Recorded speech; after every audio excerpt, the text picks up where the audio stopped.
Assalamualaikum warahmatullahi wabarakatuh. Berjumpa kembali di podcast STIT At-Taqwa Surabaya. Ada sebuah makalah Arab, Syubbanul Yaum Rijalul Ghad. Pemuda hari ini adalah pemimpin masa depan. Pemuda memang disiapkan untuk menjadi pemimpin di masa mendatang. Minimal pemimpin di ruang lingkup yang terkecil di negara ini, yaitu keluarga. Semua pemuda bisa jadi pemimpin dan pasti akan jadi pemimpin. Namun tidak semua pemuda mampu untuk menjadi pemimpin yang sukses. Sahabat At-Taqwa yang dimuliakan oleh Allah, pada hari ini kita kedatangan tamu istimewa yang nanti kita akan berbincang-bincang bersama, ya. Yang nanti kita akan banyak mendapatkan nasihat-nasihat tentang bagaimana cara menjadi pemimpin yang baik, bagaimana cara menjadi pemuda yang dirindukan oleh surga. Telah hadir di podcast kita pada hari ini Ustadz Suhadi Fajare. Kita sapa dulu beliau. Assalamualaikum Ustadz Suhadi. Waalaikumsalam warahmatullahi wabarakatuh. Alhamdulillah. Bagaimana kabarnya pada siang hari ini Ustadz Suhadi? Alhamdulillah, tetap semangat. Allahu Akbar. Subhanallah, luar biasa sekali. Alhamdulillah. Ustadz Suhadi ini dalam rangka Sumpah Pemuda ya. Kebetulan tanggal 28 Oktober ya 2021 kita memperingati Sumpah Pemuda. Tentunya ini berkaitan dengan pemuda, yang mana pemuda ini tentunya menjadi harapan bangsa yang nantinya akan menjadi pemimpin di masa depan. Oleh karena itu mungkin nanti Ustadz Suhadi bisa memberikan banyak nasihat-nasihat kepada kita bagaimana menjadi pemuda yang nantinya menjadi pemimpin yang baik dan juga menjadi pemuda yang dirindukan oleh surga. Masya Allah. Masya Allah. Tema yang menarik ya. Yeah. Masya Allah. Boleh saya mulai? Monggo Ustadz Suhadi. Baik, saya senang sekali diundang untuk ngobrol terkait dengan kepemudaan ini. Mudah-mudahan nanti kalau obrolan kita ini menginspirasi anak-anak muda, maka anak-anak muda menjadi baik, itu menjadi jariah bagi kita bersama. Amin, amin, amin, amin. Tentang Sumpah Pemuda, Ya. saya tertarik dengan kata sumpah. Ya. Karena kata sumpah itu kalau diplastikkan sedikit menjadi sampah. Wah, Masya Allah. Sumpah dan sampah sedikit ya. Kalau dikaitkan dengan pemuda, maka ada sumpah pemuda, ada pula sampah pemuda. Saya nasihati anak-anak muda, kalau kalian tidak mau bersumpah sungguh-sungguh untuk taat kepada Allah, untuk taat kepada syariat Allah, maka sejak saat itulah kalian berubah menjadi sampah. Maka kalau ingin menjadi tokoh muda yang akan punya potensi besar untuk menjadi pemimpin kelas Indonesia maupun kelas dunia, maka bersumpahlah untuk senantiasa taat kepada Allah SWT. Masya Allah, luar biasa sekali Ustaz ya. Mungkin sikap-sikap apa Ustaz yang harus dimiliki oleh pemuda itu sehingga nantinya pemuda itu bisa menjadi pemimpin ya di masa akan datang dan bisa memimpin dengan baik tentunya ya. Saya sangat percaya kepada para ulama kita, guru-guru kita semuanya bahwa setiap pemuda itu adalah orang-orang yang hebat. Saya mengatakan setiap pemuda adalah orang-orang yang hebat. Tidak ada pemuda yang tidak hebat. Syaratnya sederhana. Syaratnya sederhana. Dia tidak boleh berpenyakit. Dia tidak boleh berpenyakit. Ibarat laptop kita berdua nih ya. Kalau laptop kita berdua ini RAM-nya tinggi, memorinya besar dan sebagainya. Tetapi kemudian RAM besar, memori tinggi, kecepatannya bagus, terus kemudian kena virus. Maka yang terjadi laptop kita yang tampaknya gagah, performanya tampak elegan, itu menjadi sangat lemot untuk dipakai bekerja. Nah, pemuda juga begitu. Pemuda itu tabiatnya penuh semangat, hebat, kuat, kokoh, tangguh. Nah, ini masalahnya kadang-kadang di kepalanya terserang satu virus. Nah, di antara virus-virus yang disebarkan, sengaja disebarkan saya kira itu ya, untuk membuat anak-anak muda, muslim terutama yang menjadi lemah itu adalah ada kalimat virus yang diam-diam itu dipercaya oleh sebagian orang tua, sebagian anak muda, bahkan kadang-kadang juga sebagian guru. Bunyinya adalah anak muda itu wayai foya-foya. Anak muda itu wayai hura-hura.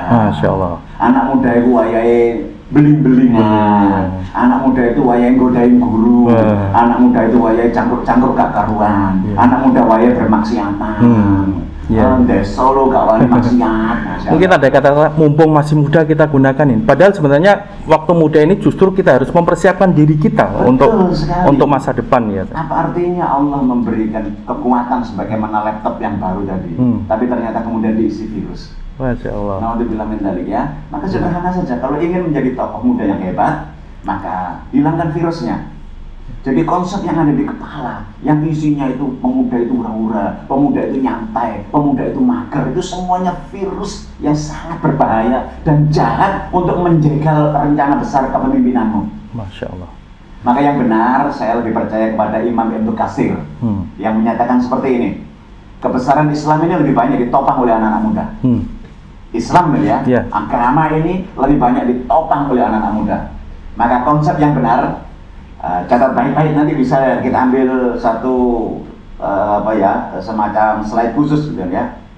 Yang benar menurut Imam Ibnu Katsir itu adalah Imam Ibnu Katsir yang menulis tafsir warna hijau itu ya. Pemuda adalah kekuatan. Masuk di sini kalau otaknya anak-anak muda, pemuda adalah kekuatan dan kemudian merasuk ke dalam tubuhnya, maka semua anak muda akan kuat.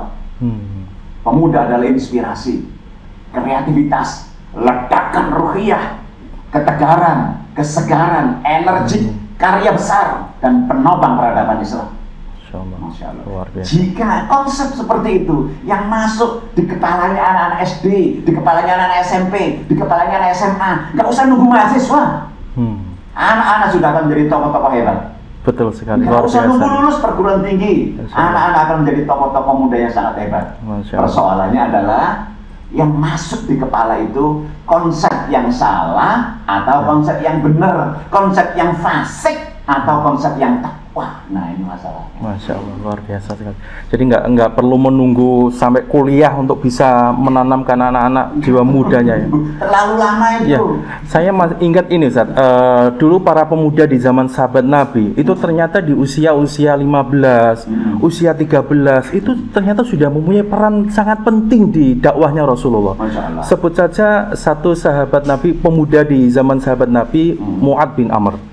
Beliau usia 13 tahun tapi sudah terlibat dalam perang Badar dan beliau berada di garda depan dan bernyali tinggi. Betul sekali, bernyali tinggi. Gitu. Ini usia 13 tahun Ustaz. Yang 19 tahun Zaid bin Harithah menjadi jenderal perangnya. Masya Allah. Mana ada sekarang jenderal di dunia yang umur 19 tahun. Pertanyaannya adalah pendidikan macam apa? Betul. Yang akan bisa menjadikan anak-anak muda umur 19 tahun itu berada pada puncak karir jenderal. Ini menarik sekali saya kira di saat-saat seperti ini ya Ustaz, kita mempersiapkan anak-anak untuk menjadi pemimpin di masa depan. Tentunya kita flashback ya dengan sejarah para pemuda di zaman sahabat Nabi. Kenapa begitu hebatnya pemuda-pemuda pada saat itu? Usia 13 tahun, usia 15 tahun, Zubair bin Awam, Zaid bin Sabit, beliau-beliau ini masih muda-muda ternyata. Ya, Muhammad Al-Fatih itu di usia 22 tahun menaklukkan Konstantinopel. Luar biasa. Kalau sekarang kita melihat pemuda-pemuda sekarang saat ini, mungkin bagaimana Ustaz? Nah, saya sarankan kepada anak-anak muda sekarang, jangan mau dibodohi. Jangan mau dibodohi, jangan mau dirampok masa depanmu. Nah, ada teknik perampokan yang sangat halus, yakni melalui pikiran. Karena kalau seseorang itu sudah dirampok pikirannya, maka tubuhnya akan terkena, diambil, maka jiwanya akan diambil semuanya. Maka sungguh jaga pikiranmu, wahai anak-anak muda. Jangan sampai engkau meyakini keyakinan yang keliru, yang diimpor dari negeri sono, non jauh seberang, yang katanya menurut riset pemuda itu waktunya hura-hura, pemuda itu waya pacar-pacaran, pemuda itu beling-belingan, pemuda itu narkobaan. Ya Allah, memang riset itu terjadi, tapi di negeri sono, bukan di negeri kita. Coba di riset di At-Taqwa. Masya Allah. Lain ceritanya. Coba diriset di pondok-pondok pesantren besar. Betul. Lain ceritanya. Nah rasanya kita ini keliru sebagai orang tua, sebagai guru, sebagai anak muda. Kok menelan mentah-mentah riset yang tidak cocok dengan kita, apalagi tidak cocok dengan Islam. Masya Allah. Berarti ini kita perlu untuk merubah mindset kita ya. Betul. Mindset kita untuk bagaimana menjadi seorang pemuda itu bukan untuk sekedar kita berfoya-foya, bukan kemudian, tapi lebih daripada itu. Betul. Memupuk semangat kita, ketangguhan kita, ya, sebagaimana yang dicontohkan oleh para pemuda di zaman Rasulullah. Leres sekali. Ya. Betul. Ya. Jadi saya ingin memberi inspirasi yang sederhana di dalam surat Asy-Syams yang dihafal oleh anak-anak SD. Masya Allah. Ya. Hafal anak-anak SD semuanya sudah hafal ya. Anak-anak SD sudah hafal, anak-anak TK kan dulu sudah hafal. Insya Allah. Anak SMP sudah hafal ya. Surat Asy-Syams ayatnya ayat yang ke-8 ada kalimat begini, fa'alhamaha fujuraha wa taqwaha. Nah, ada kalimat yang menyatakan bahwa maka Allah mengilhamkan kepada jiwa itu, termasuk jiwanya anak muda, jalan fasik dan jalan takwa. Fasik dan takwa di dalam jiwanya anak muda, termasuk jiwa kita berdua ini, ada jalan fasik, ada jalan takwa. Allah kemudian sebut di ayat yang ke-9, sungguh beruntunglah orang-orang yang mensucikan jiwa itu dan merugilah yang mengotorinya. Gampangnya sederhananya begini, saya pernah memakai analogi seperti ini kepada anak-anak muda. Kita punya nama binatang yang disebut di dalam Al-Quran, lebah. Lebah itu ahli terbang.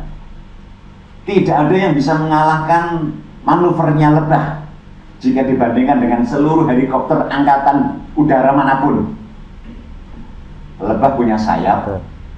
Lebah juga punya kecepatan terbang yang sangat tinggi. Sebelahnya ada lalat yang juga sama-sama punya sayap, punya kecepatan terbang yang tinggi.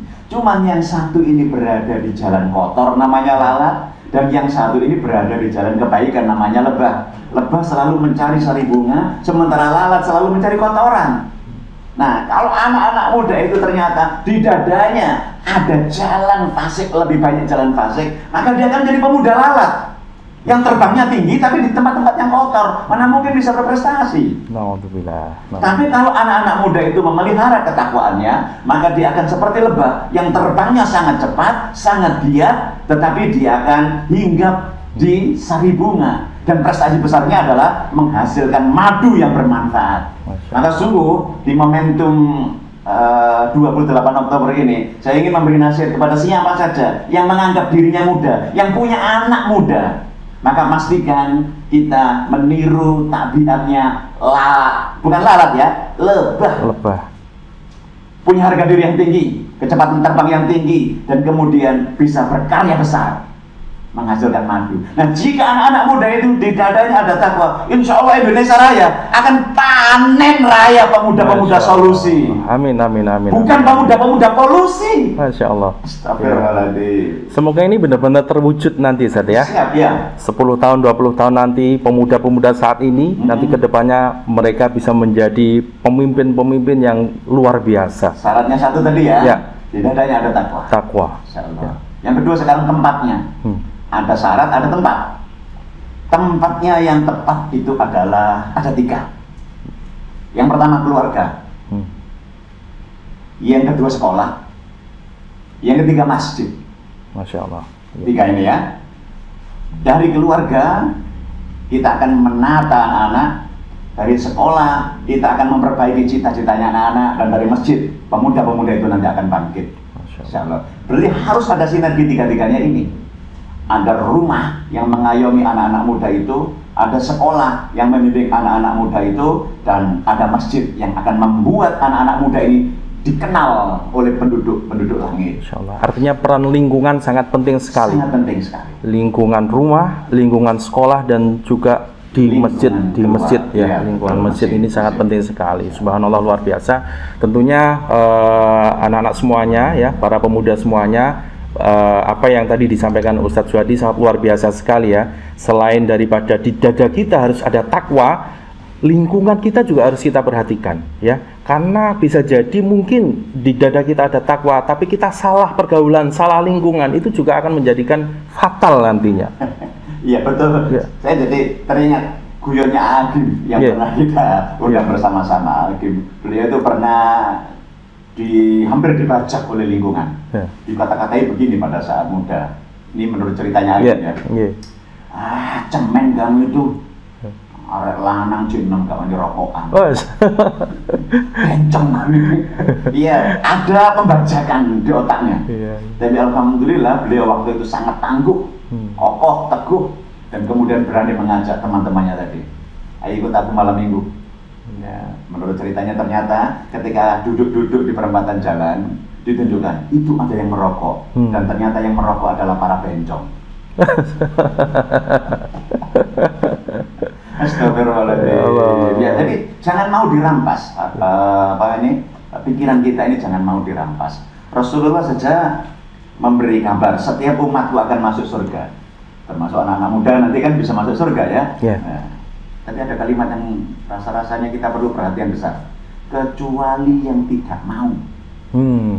Setiap umatku akan masuk surga kecuali yang tidak mau. Sahabat bertanya, ya Rasulullah, siapakah yang tidak mau masuk surga? Lalu beliau menjawab, siapa yang mentaatiku akan masuk surga, dan siapa yang mendurhakaiku sungguh ia telah enggan atau tidak mau masuk surga. Kata kunci yang lain adalah cinta banget pada Rasulullah. Masya Allah. Cinta banget pada Rasulullah. Al-Fatih bisa menjadi hebat kayak begitu karena terngiang-ngiang nasihatnya Rasulullah. Siapa yang bisa menaklukkan Konstantinopel, dia adalah pasukan terbaik dan dia adalah jenderal terbaik. Kata-kata ini terngiang-ngiang terus di kepalanya Al-Fatih, dan Al-Fatih umur 20 tahunan tadi sudah menjadi jenderal besar. Betul. Dan jenderal kebesaran ini saya ceritakan kecil. Suatu ketika Al-Fatih ini memimpin pasukannya. Ketika memimpin pasukannya untuk menaklukkan Konstantinopel ini lewat jalur darat, lewat jalur laut. Tidak ada lewat jalur udara waktu itu ya, lewat jalur bawah tanah yang ada. Nah, ketika lewat jalur laut, ternyata kapal-kapal lautnya tentaranya Al-Fatih ini dihadang dengan rantai besar, sehingga tidak bisa lewat. Dan jenderal muda ini, yang kemudian disebut menjadi jenderal terbaik oleh Rasulullah, memerintahkan pasukannya, dorong perahu-perahu kita melewati bukit-bukit itu, dan kemudian kita akan terjunkan perahu kita tepat di jantung pertahanan lawan. Dan saat itu Al-Fatih tercatat membuat seluruh dunia terhenyak. Ternyata Muhammad Al-Fatih dan pasukannya bisa mengubah pegunungan, bisa mengubah bebukitan itu menjadi lautan. Masya Allah. Mana ada jenderal sekarang yang bisa mengubah pegunungan, mengubah bebukitan menjadi lautan. Al-Fatih orangnya anak muda. Insya Allah. Dan itu berada dalam barisan kita. Insya Allah. Karena itu jangan salah idola. Jangan salah idola. Idola yang tidak ada mestinya Rasulullah. Masya Allah. Idolanya pemain bola, ya boleh-boleh saja sih. Tapi toh ingat, apakah yang engkau idolakan itu kenal dengan dirimu? Enggak. Apakah yang engkau idolakan itu nanti akan bisa membelamu? Enggak juga. Tapi Rasulullah yang tidak idolakan ini sangat mencintai kita. Betul. Nanti sangat bisa memberi syafaat kita. Betul sekali. Betapa dahsyatnya momentum peringatan Maulid Nabi, momentum yang juga dekat dengan Sumpah Pemuda ini. Mari kita masukkan di dada kita cinta kepada Rasulullah. Masya Allah, luar biasa sekali ya. Betul sekali apa yang disampaikan oleh Ustadz Suhadi tadi ya, momentum Maulid Nabi dan sekaligus Sumpah Pemuda pada hari ini. Bagaimana kita mencintai Rasulullah, karena Rasulullah sendiri itu cintanya kepada kita itu luar biasa. Luar biasa. Sampai di penghujung wafatnya beliau itu yang diingat, yang dipanggil-panggil itu ummati, ummati, ummati. Masya Allah, luar biasa sekali ya. Begitu semua orang saling meninggalkan, ada ibu meninggalkan anaknya, anaknya meninggalkan bapaknya, bapaknya meninggalkan anaknya, semuanya ngurus dirinya sendiri, kesibukannya. Rasulullah justru mencari umatku, wahai umatku, Masya Allah, umatku, wahai umatku, di sini minumlah di telaga Al-Kausar ini, wahai umatku. Masya Allah. Subhanallah, luar biasa sekali inspirasi pada siang hari ini ya, anak-anak semuanya, para pemuda generasi muslim ya. Semoga kita semuanya nanti bisa benar-benar menjadi pemuda yang dirindu surga, pemuda yang dirindu oleh Rasulullah Sallallahu Alaihi Wasallam. Subhanallah, luar biasa. Kemudian ini Ustaz, kalau kita melihat keadaan saat ini ya Ustaz, memang tantangan pemuda itu sangat luar biasa sekali, dihadapkan dengan banyak hal yang mungkin kurang baik, kurang positif untuk mereka. Bagaimana Ustaz untuk menangkal mereka agar bisa melalui problematika hidup saat ini? Jangan percaya omongannya orang, kecuali omongannya orang itu cocok dengan agama. Itu cara menangkalnya. Ya, misalnya ngomong begini, anak muda saiki gak iso ngegame online, rong dino gak kuat iku. Waduh, motor nom apa motor tua iku. Jangan pernah percaya omongannya seperti ini, kecuali cocok dengan urusan agama. Maka rumus-rumus sukses, wahai anak-anak muda, rumus-rumus sukses. Wallahi tidak ada anak muda bisa sukses kecuali menggunakan jurus langit. Salah satu diantaranya adalah kalau mendengar panggilan sukses, bunyinya begini: Hayalal falah, Mari menuju kemenangan. Mari menuju kesuksesan. Kalau kamu mendengar suara adzan, kemudian nggak berjalan untuk mengikuti suara adzan itu, untuk kemudian menegakkan sholat di situ, maka sungguh seumur hidupmu, walaupun kamu bekerja keras apapun, tidak bisa sukses. Karena jalan sukses sudah ditentukan oleh Allah. Maka siapa yang menjauhi hayal al-falah tidak akan menjadi pemenang. Dia akan mendeklarasikan diri sebagai pecundang malah. Maka anak muda, mumpung masih muda, pastikan sholatnya yang benar ya. Masya Allah. 5 waktu. Pemuda bermutu adalah pemuda yang sholat 5 waktu di awal waktu. Baru bermutu itu. Tidak hanya sekedar sholat 5 waktu saat ditambah sholat 5 waktu di awal waktu. Bersamaan di masjid ya. Karena dari masjid kita akan bangkit. Dari masjid kita akan bangkit ya. Itu pemuda bermutu, insyaallah. Pemuda yang rapuh. Itu pemuda yang tak sanggup membuka mata ketika adzan subuh. Rapuh sekali, membuka mata aja nggak bisa. Mana mungkin disebut tangguh? Buka mata nggak bisa, jalan kaki ke masjid nggak bisa. Bagaimana mungkin kita bisa menyebut tangguh? Walaupun ototnya segede apapun, dia bukan tangguh, rapuh orang seperti itu. Karena hanya sekedar untuk membuka mata saja nggak bisa. Nggak kuat. Buka mata aja nggak kuat kok. Astagfirullahaladzim, itu mau disebut pemuda. Itu mah lebih dari manula. Saya melihat karena bapak-bapak yang usianya di atas 60 tahun itu masih tangguh. Masih sanggup subuh-subuh berangkat ke masjid. Nah ini kalau ada anak umur belasan tahun, terus kemudian masih menutup mata pada saat adzan subuh, ya kalah besar loh dengan manula. Ya cocoknya itu super manula gitu loh ya. Iya, betul sekali. Ustaz, ini biasanya kan gini ya, anak-anak muda itu mungkin karena aktivitasnya banyak ya, apa yang dikerjakan banyak, mungkin karena kesibukan dan lain sebagainya, sehingga mungkin kalah dengan yang tua-tua ya. Kalau yang tua-tua itu kan sholat subuhnya mungkin bisa aktif dan lain sebagainya. Ini kira-kira bisa dijadikan alasan nggak Ustadz seperti itu? Nggak bisa. Ya, pemuda pejuang adalah mereka yang sigap berdatangan ke masjid saat panggilan adzan berkumandang. Sebaliknya pemuda pecundang adalah mereka yang punya 1001 macam alasan dan kesibukan untuk mengabaikan seruan adzan. Nggak ada alasan itu. Karena sholat berarti nomor 1. Betul, ya. Utamakan sholat ini. Ya, wasta'inu bis-sabri was-sholat. Mintalah pertolongan dengan sabar dan sholat. Kalau tanpa sholat, nggak mungkin ada pertolongan dari Allah. Nggak mungkin. Ya, ini saya kira perlu diperhatikan juga ya untuk anak-anak muda, karena memang terkadang kita semuanya yang muda karena mungkin aktivitas banyak sampai kemudian meneledorkan sholat itu naudzubillah ya, naudzubillah, jangan sampai terjadi. Sesibuk apapun kita ya, pekerjaan kita, kemudian aktivitas kita yang mungkin padat sekali, jangan sampai kemudian kita meneledorkan, bahkan sampai naudzubillah meninggalkan, itu sangat dosa besar sekali. Jangankan untuk diri sendiri, untuk berteman saja anak seperti itu nggak terlalu penting kok. Wong Allah saja dia sepelekan, apalagi kita temannya. Ya, logikanya seperti itu ya, logikanya seperti itu. Insyaallah. Makanya siapa yang benar-benar taat kepada Allah, cocoklah ini untuk jadi teman. Maka kemudian teman itu akan mempengaruhi ketaatan kita juga. Maka hati-hati memilih teman, wahai anak muda. Hati-hati memilih teman. Ya, karena nanti salah memilih teman, salah pula kita nanti pikiran-pikiran kita ya. Insyaallah luar biasa sekali.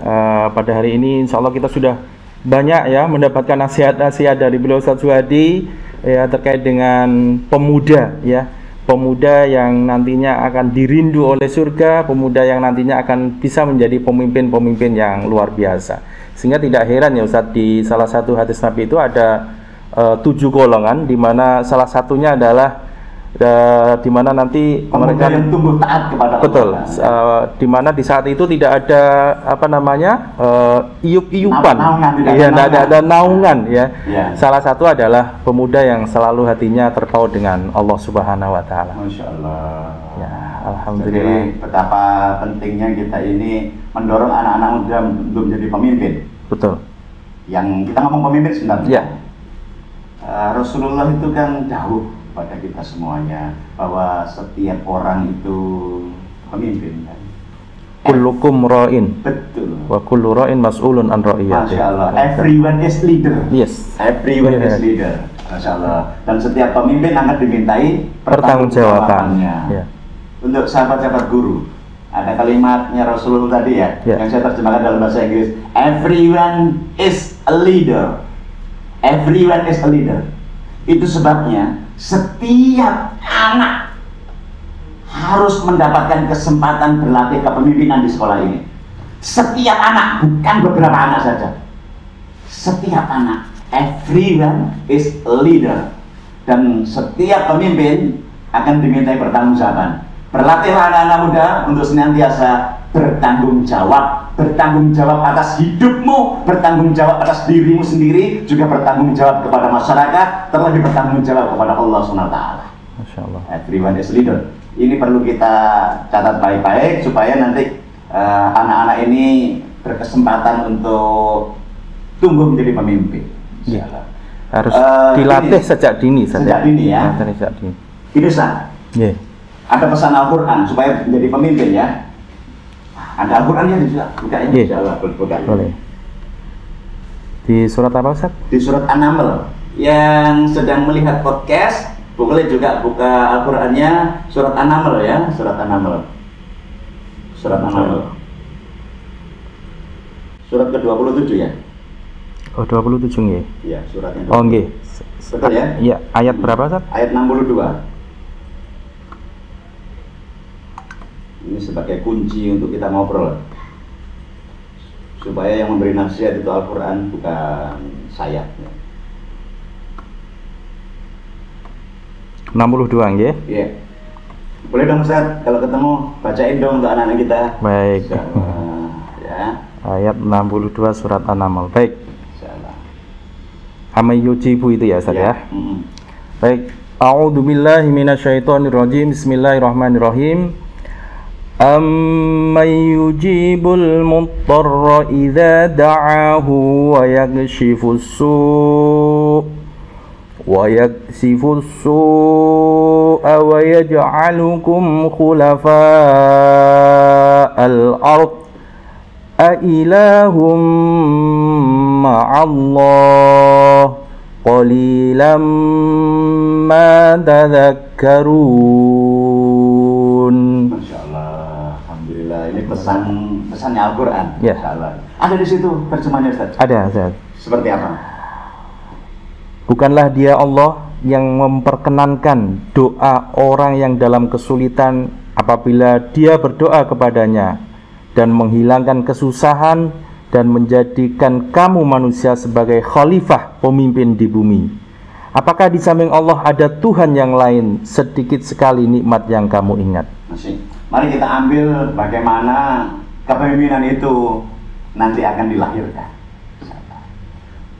Saya ulangi tadi terjemahannya, bukankah Dia Allah yang memperkenankan doa orang-orang yang berada dalam kesulitan, kata kunci kesulitan, apabila dia berdoa kepadanya dan menghilangkan kesusahan dan menjadikan kamu manusia khalifah, pemimpin di bumi.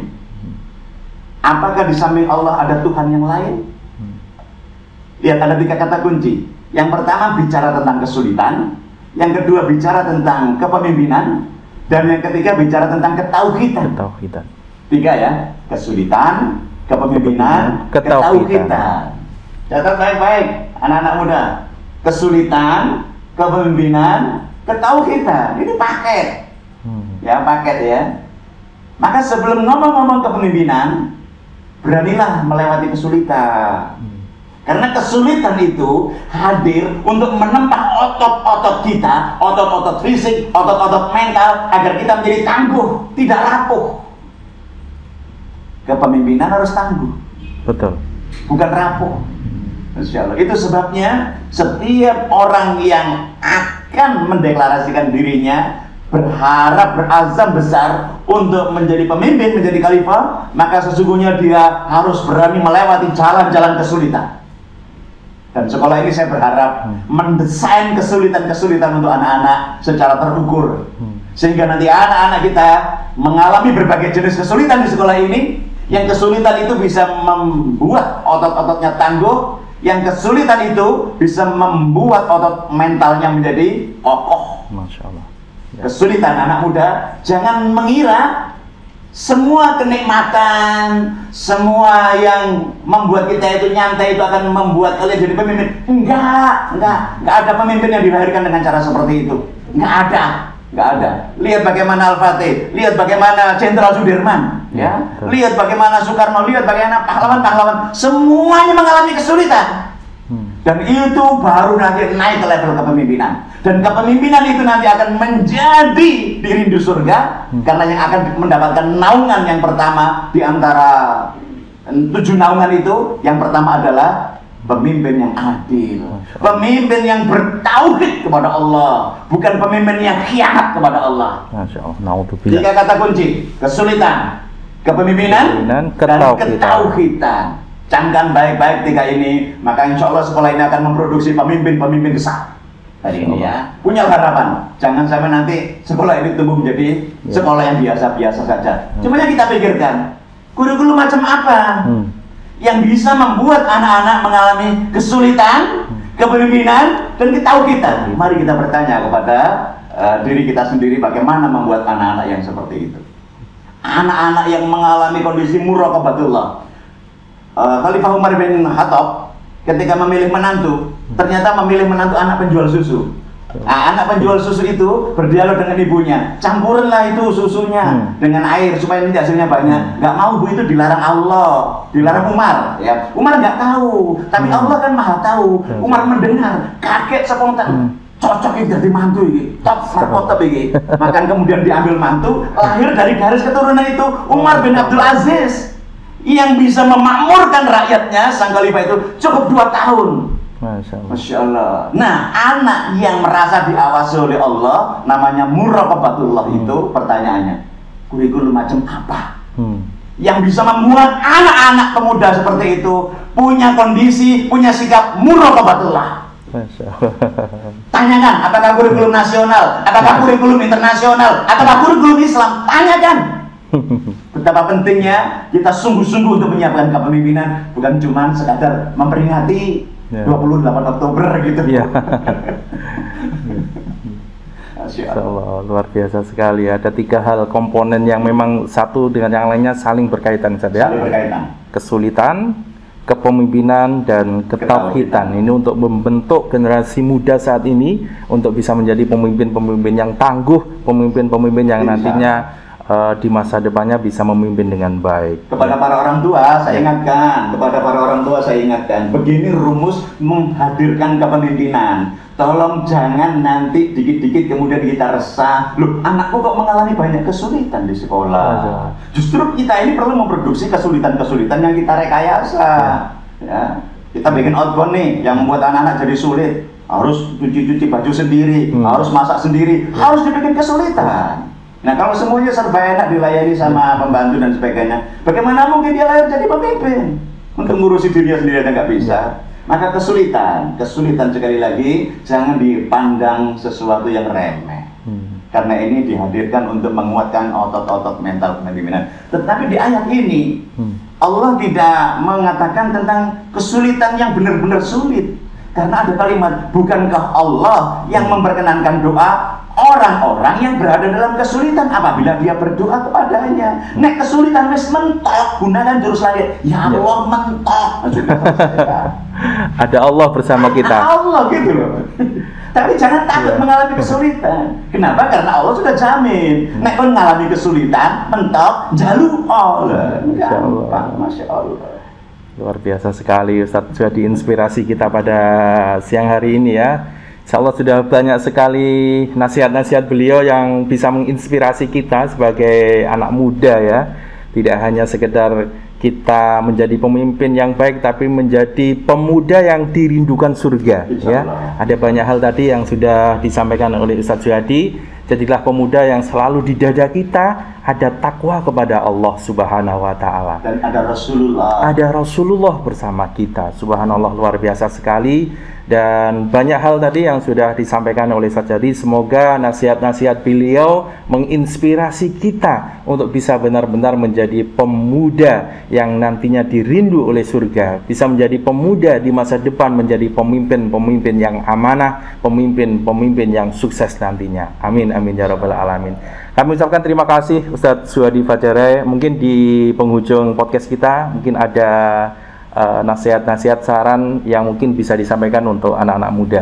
Baik, untuk anak-anak muda, untuk para orang tua, ini situasi pandemi kami pakai face shield ya. Tadi juga pakai masker, insyaallah. Pandemi memberi kabar tentang mati bertubi-tubi. Pandemi memberi kabar tentang mati bertubi-tubi. Tidak perlu tua, muda pun juga bisa mati. Pandemi memberi kabar tentang mati bertubi-tubi. Itu sebabnya jangan mati-matian mengejar sesuatu yang tak bisa dibawa mati, wahai orang tua. Jangan mati-matian mengejar sesuatu yang tak bisa dibawa mati. Yang bisa dibawa mati ada 3: sedekah jariah, ilmu yang manfaat, dan anak yang soleh yang mau mendoakan. Maka saya ingin katakan kepada para orang tua dan anak-anak, sungguh puncaknya prestasi seorang anak itu adalah kalau dia mendapatkan predikat solih dan solihah.